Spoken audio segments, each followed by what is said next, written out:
అటువంటి ఇష్యూస్ కూడా మా దృష్టికి వస్తే మేము పిలిపించి మాట్లాడి దానికి విరుగుడేంది, పరిష్కారం ఏంది అనేది కూడా మనం ఆలోచన చేయొచ్చు.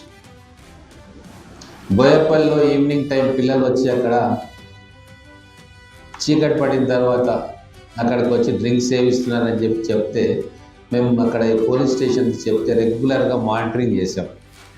మానిటరింగ్ చేస్తే కొద్దిగా తగ్గింది, పూర్తిగా తగ్గలేదు కానీ 70-80% అక్కడ అసాంఘిక కార్యక్రమాలు జరగకుండా ఆపగలిగింది. అలాగే 1 టౌన్ పోలీస్ స్టేషన్ ఎదురుగా ఉన్న స్కూల్ కొనాపాలమూరు స్కూల్ ఎప్పుడు కూడా దొంగతనాలు జరిగేవి.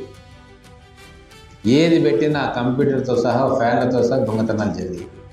మా దృష్టికి వచ్చిన తర్వాత ఫెన్సింగ్ వేసినాము, సీసీ కెమెరాలు పెట్టి ఆ సీసీ కెమెరాలు డైరెక్ట్గా పోలీస్ స్టేషన్లో సిఐ దగ్గర పెట్టినాం.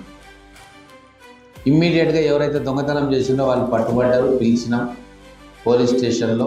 వాళ్ళ తల్లిదండ్రులను కూడా పిలిచి వాళ్ళకి కావాల్సిన ట్రీట్మెంట్ చేస్తే ఇప్పుడు ఒక్క దొంగతనం జరగట్లేదు. ఎక్కడో దగ్గర మనం యాక్టివ్గా మనకు తోచిన పరిష్కారాలు మనం వెతుక్కుంటే ఆ సమస్యకు ఫుల్ స్టాప్ పడే అవకాశం ఉంటుంది.